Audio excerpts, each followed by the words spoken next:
What is the craziest/weirdest thing you have done to avoid facing your fear? I'm so terrified of public speaking that in college I would do anything in my power to avoid it. On the first day of every semester, I would read through every syllabus to check if there would be a presentation. If there was, I would spend hours calculating what the highest possible grade would be if I took a 0 for the assignment. Then I would work extra hard on all the other assignments and exams, so I could still pass without giving a presentation. This method worked, and I graduated with honors and never gave one speech.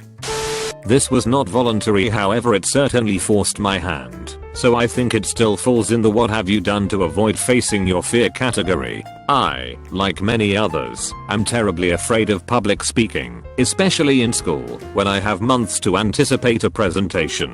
A few months back, last semester, I had a big group presentation to do. It was a mere 10-minute speech in front of a class of no more than 35 indifferent students, but I, of course, was shitting myself thinking about it for weeks leading up to presentation day. Long story made shorter, I woke up that day 5 hours early, 5 in the morning, from nerves. I then showered, ate a microwaved breakfast burrito, and drank a cup of coffee. Then I headed to my class about 2 hours before it started, and ended up pacing back and forth down the foyer outside my classroom door. Class started and I signed up to be the last presenter to speak, and sat down in a cold sweat, while others gave their presentations without a hitch. It was at this time that I felt my stomach beginning to turn.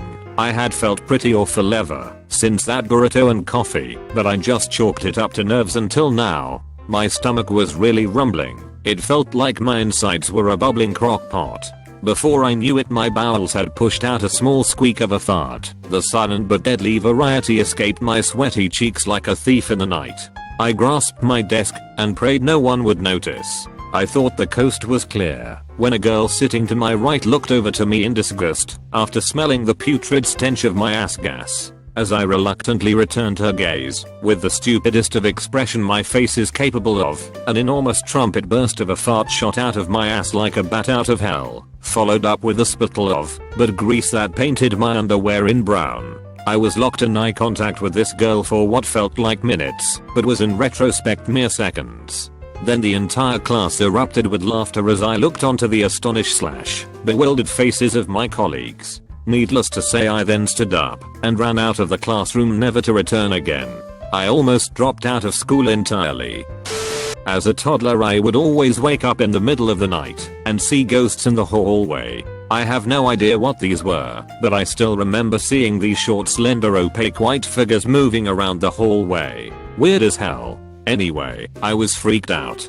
My solution? Climb out of bed, run past the ghosts down the stairs, through the kitchen, and into the living room, where I would hide under the coffee table and call for my parents for an indiscriminate amount of time. This happened a lot. I set a timer to go off every 30 seconds to make sure a spider wasn't moving closer to me on a wall nearby. After about 20 minutes of that, I decided I needed to get rid of it somehow. I got a shoe, but was too scared to try and hit it because I was convinced I would miss and it would jump on me. I got a cup to catch it, but then convinced myself that it was too small to catch it, even though the spider was very small. I then got a large Tupperware meant to hold a lunch and used that to trap the spider. At this point I realized I had no paper to put under the Tupperware, so I had to do the most terrifying stretch in my life, trying to grab a paper off a table nearby. Then I finally got the paper and started carrying the spider to the exit, but because the Tupperware was so big, it was hard to keep the paper flat and not create an opening for the spider to escape. When I tried to open my front door with my elbow, I shifted my hand too much, and the spider came skittling up my arm. I screamed so loud my dad thought someone was breaking into the house. I was upstairs in my bed, with all my clothes shed, and lying in the hall, in about 30 seconds. Never moved so fast in my life. Cliff jumping has always been tough on my nerves. It has less to do with height and more with the fact that each of the 3 times I have done it, I had to clear several rocks directly below the cliff. Combining several aerobic exercises in such quick succession can be a bit daunting when you don't have to use those things very often.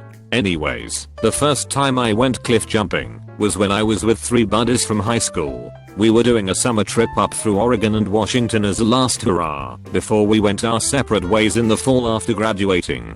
We were on the Oregon/Washington border, parallel to a river. We decided to take a lunch break and pulled off the side of the road. Wandering around, we found a cliff jumping spot. The cliff was covered in stickers from different cliff jumping groups. My friends were quick to strip down and start making their way up the cliff. I was a little hesitant, to say the least. You had to get a running start to clear the rocks below. I too got down to my underwear and got to the top of the cliff. My friends were making their way up right behind me. It was effortless for them as they jumped off the cliff again. They beckoned me to join them. I was a ball of nerves and couldn't.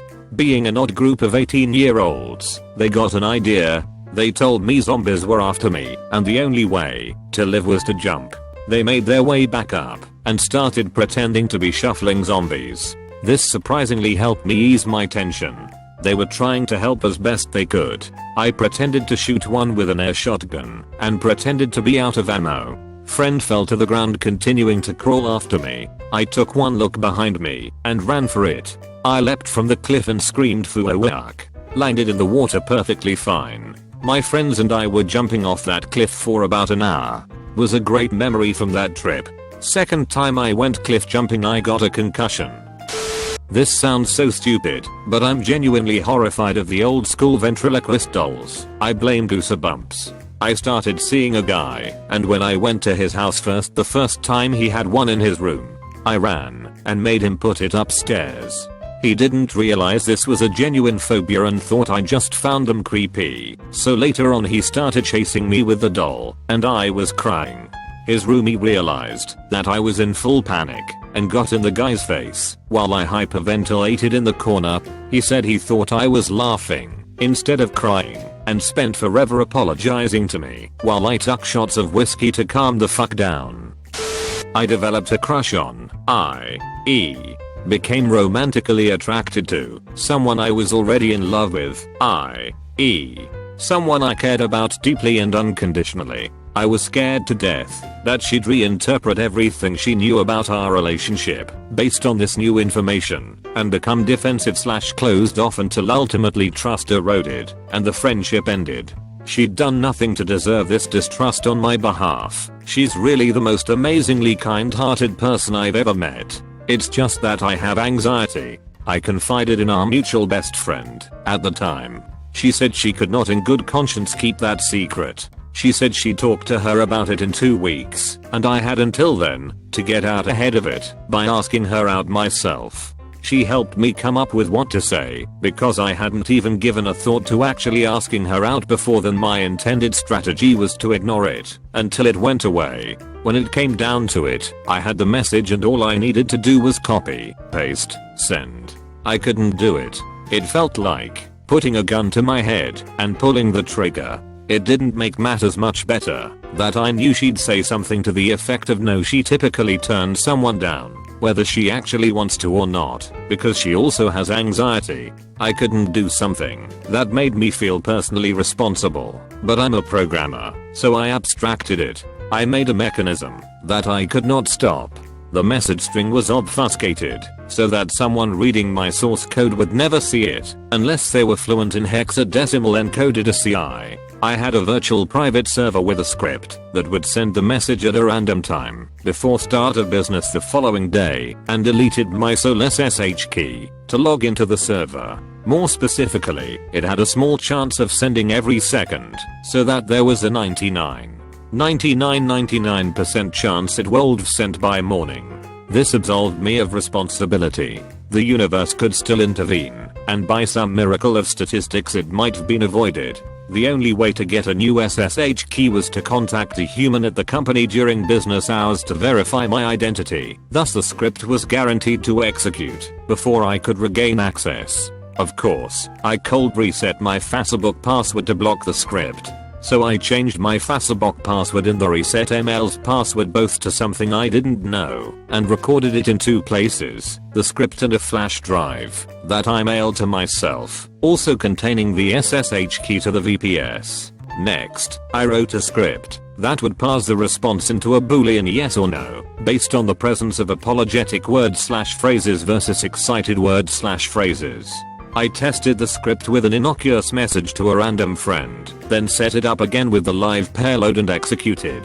Then I got in my car and drove until I lost signal and camped there until morning.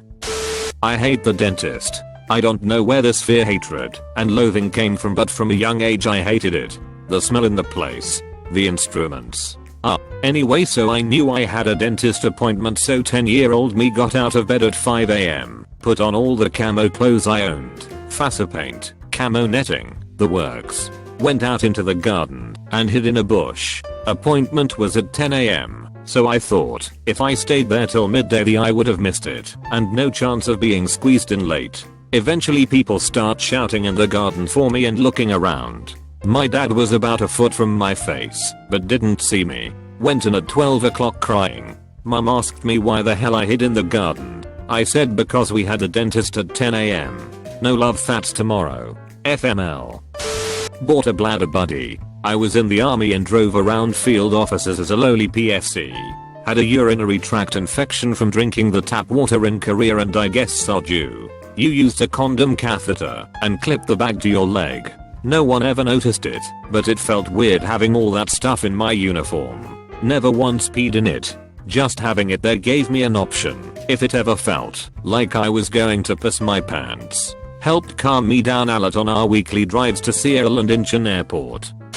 Okay, so I get grossed out by dirty plastic, like old toys or plastic mannequins. Like, looking at them makes me gag and I have to look away. No idea where it came from, but it's visceral. So like 8th grade gym, everyone in my school has to do mandatory CPR training, with the final being verification by performing CPR on a dummy. Makes me sick just to think about. I was mortified, and I just knew that if I put my lips on that thing I would just vomit.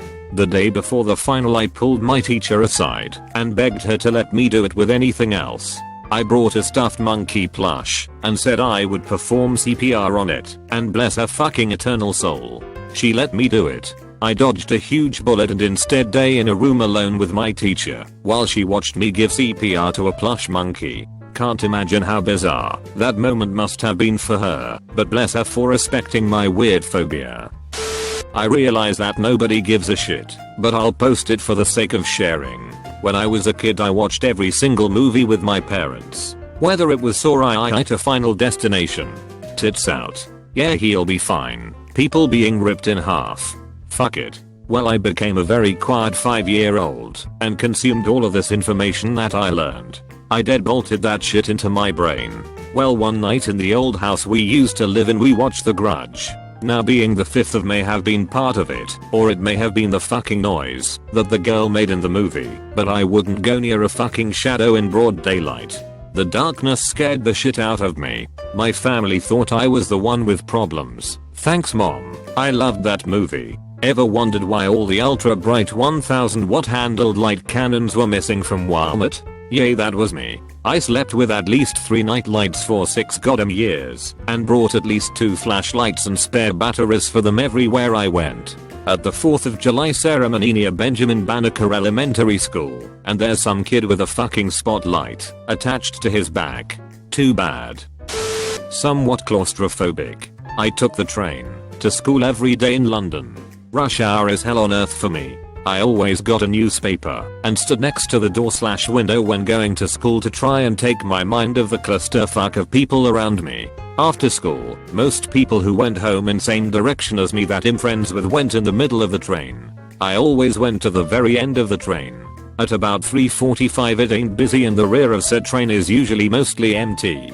So to avoid the crowd, claustrophobia, I always went to the rear. I must have looked like the most antisocial jit on the planet, but I just can't stand in a crowded train. If there are empty options everywhere else, I tried it every now and then to see if I was any better, but nah. I just panicked in my head and got off early and took an alternative route every time, even if it was half an hour longer. One night, one awful night, an enormous fucking spider just ran over my white duvet at the level of my face, my eyes. My laptop screen illuminated this scene in blue, only making it seem infinitely worse. I'm lucky the bed is a double, because I threw my laptop across it, otherwise it would have hit the floor, and then proceeded to literally beat the ever-loving shit out of my own human body, using my own human hands. If the spider was on me, I'd die with it, I figured. The duvet got thrown, the pillows got the same treatment. I then stood paralyzed for a few, really quite grim minutes, before beating the shit out of myself again. Where was the fucking spider? I ran out of my room, also forcing my bitch and fries with me, because she is cute, but dumb, and I legit thought the spider would hurt her. Made barriers of sofa cushions from sofa bed 1, stopped the spider sneaking out, and settled in for the night. In our family living room, which had no heating. In Wales, our TV is deeper than it is wide, if that makes sense, and I turned this colossal TV on and could only find the worst programs ever made. I settled on watching it.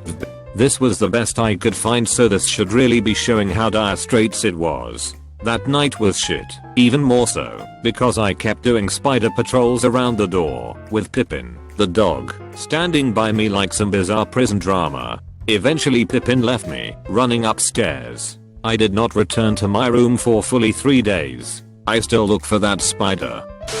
Shit, never told it to anybody. My uncle, who is now dead, he had this severe epilepsy. He would fall into seizures from time to time, like really bad ones. He got it after the car accident. Since that time he started drinking heavily as well. When I was around 18 years old, I witnessed one of those seizures, and it scared the fuck out of me. I didn't know about his problem before, and didn't even know what epilepsy is at all. So, since that time, for some reason I got the phobia of epilepsy, and it grows on me since that time. I also heard that flashy lights could trigger it in people who has it. Well, for some reason, I think, in my head, that I could have it. Don't ask me why I think so. I know it's stupid.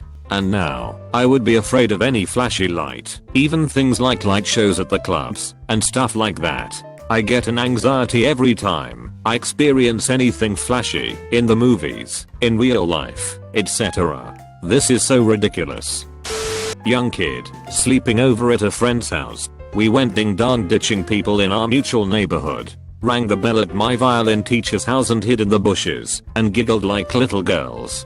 For a minute. Apparently they were having a family event, and take ding dong ditching very seriously. The entire house emptied of about 5 to 7 people with flashlights, and they started combing their property in the road nearby.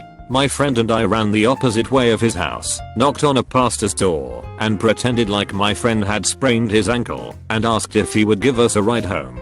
He obliged and we drove right past the house. They were still outside searching 30 minutes later. I still feel guilty about lying.